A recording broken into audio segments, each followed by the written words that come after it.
Hello दोस्तों, आपका मेरे चैनल मूवी सीरीज़ इन हिंदी में बहुत बहुत स्वागत है। हो सकता है कि आपको इस वीडियो की एक्सप्लेनेशन में थोड़ी सी दिक्कत हो क्योंकि मेरा गला ख़राब चल रहा है, तो प्लीज़ थोड़ी सी अवॉइड कर दीजिए दिक्कत को और वीडियो को एंजॉय कीजिए। तो चलिए स्टार्ट करते हैं। एपिसोड 4 की स्टार्टिंग में हम देखते हैं कि लई दरवाजे पर वह ड्रेस को देखकर समझ जाता है कि सिनसे यहाँ पर आई थी और उसने इन दोनों की सारी बातें सुन ली है। डिनर के समय वह सिनसेई से जाकर पूछता है कि क्या तुमने सब देख लिया। वह बोलती है कि हाँ, भले ही तुम मुझसे नफरत करते होगे लेकिन मेरे लिए तुम एक खास दोस्त हो। लई ये सुनकर बोलता है कि अगर मैं तुमसे नफरत ही करता तो तुम्हें इतनी बार बचाता क्यों। फिर वह जाकर पियानो बजाने लगता है। सई उसके पास जाता है और इन दोनों की सुलह हो जाती है। अभी तक ये दोनों एक दूसरे से बात नहीं कर रहे थे। सिनसेई ली को पियानो बजाते हुए देखकर सोचती है कि अगर ली इसी में खुश है तो उसे खुश होता देख वह भी इसी चीज़ में खुश है। इनकी छुट्टियां अब ख़त्म हो जाती है और सई खूब तैयार होकर कॉलेज जाता है। वह अच्छे से रेडी होकर और बहुत खुश होकर कॉलेज जाता है क्योंकि वह सोचता है कि सिनसेई उसे नोटिस ज़रूर करेगी। यहाँ कॉलेज में सिनसेई और डाओमिंग सेई की किस वाली वीडियो देखकर लड़कियाँ बहुत ज़्यादा जेलस फील कर रही थी। वह आपस में बहुत सारी बातें कर रही थी और सिनसेई की बुराई कर रही थी। उसी में से एक लड़की जेन को कहती है कि तुम भी तो सिनसेई की दोस्त हो ना, लेकिन उसने तुम्हें तो अपने साथ वेकेशन पर नहीं बुलाया। डाओमिंग सेई सिनसेई को परेशान करने के लिए उसके स्नीकर्स चुराकर पहन लेता है जो कि उसके पैर के साइज के नहीं थे बल्कि उसे बहुत ज़्यादा टाइट हो रहे थे और उसने उन स्नीकर्स को फाड़ भी दिया था। सेई के दोस्तों को भी लगता है कि उसका यह प्रैंक बहुत ही बकवास था। सिनसेई कॉलेज की छत पर जाती है जहाँ वह ली को कुछ ड्राइंग करता हुआ देखती है। वह देखती है कि ड्राइंग करने के कारण ली के सर पर चॉक के कुछ पार्टिकल्स गिर गए हैं।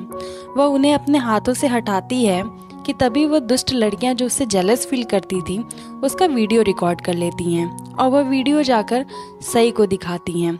साथ में वह ये भी बोलती है कि तुम जितना सीधी सिनसेई को समझते हो वो उतनी सीधी है नहीं, वह तुम दोनों के साथ खेल रही है। यह सुनने के बाद सई बहुत गुस्सा हो जाता है और वीडियो देखने के बाद वह फ़ोन को पटककर वहां से गुस्से में चला जाता है। सिनसेई जेन को भी जिंग की बर्थडे पार्टी के लिए इनवाइट करती है।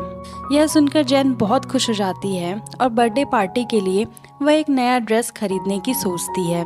सिनसेई अपने नोट्स छत पर ही भूल आई थी। जब वह अपने नोट्स छत पर लेने जाती है तो पीछे से वहाँ डाओमिंग सेई भी आ जाता है जो कि बहुत गुस्से में था। वह उसे गुस्से से घूर रहा था। वह आते ही उसके ऊपर चिल्लाने लगता है तो सिनसेई को कुछ समझ में नहीं आता और वह वहाँ से जाने लगती है, लेकिन तभी वह उसका हाथ पकड़कर उसके साथ र्यूड बिहेव करता है और उसे उल्टा सीधा सुनाता है। वह उसे कहता है कि तुम बहुत मीन लड़की हो, तुम हम दोनों के साथ ही खेल रही हो। लेकिन सिनसेई को कुछ भी समझ में नहीं आता कि आखिर सई ये सब क्यों बोल रहा है। सिनसेई वहाँ से भागने लगती है लेकिन सई अपना पूरा फ्रस्ट्रेशन उसके ऊपर निकालता है। वह उसका कॉलर पकड़ लेता है और उसके साथ जबरदस्ती करता है।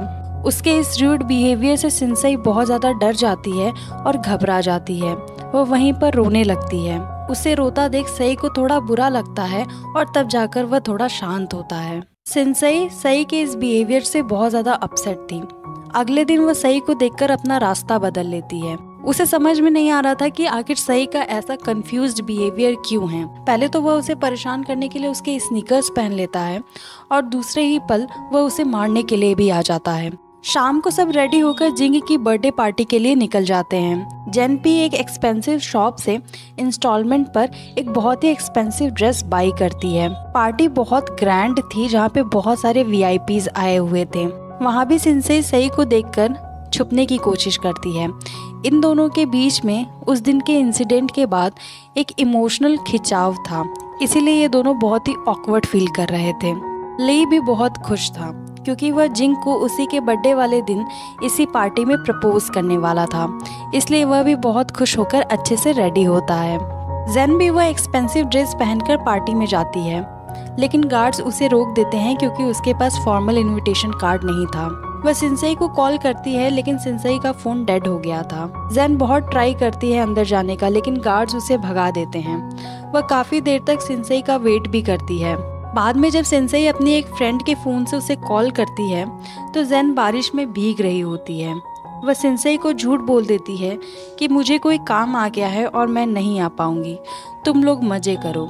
लेकिन हम साफ साफ देखते हैं कि जेन को बहुत बुरा लगता है और वह रो रही थी। उसका बहुत मन था कि वह भी पार्टी में जाए, लेकिन वह जा नहीं पाती है और यह एपिसोड यहीं पर ख़त्म हो जाता है। तो गाइस, आई होप कि आपको यह एक्सप्लेनेशन अच्छा लगा होगा। मेरी तबीयत ख़राब होने की वजह से ज़रूर आपको वॉइस क्वालिटी में कोई दिक्कत फील हुई होगी, प्लीज़ उसे इग्नोर कर दीजिए। मिलती हूँ अब आपसे अगले वीडियो में, तब तक के लिए बाय बाय, टेक केयर और प्लीज़ मेरे चैनल को सब्सक्राइब कर दीजिए और लाइक बटन भी दबा दीजिए। Bye bye.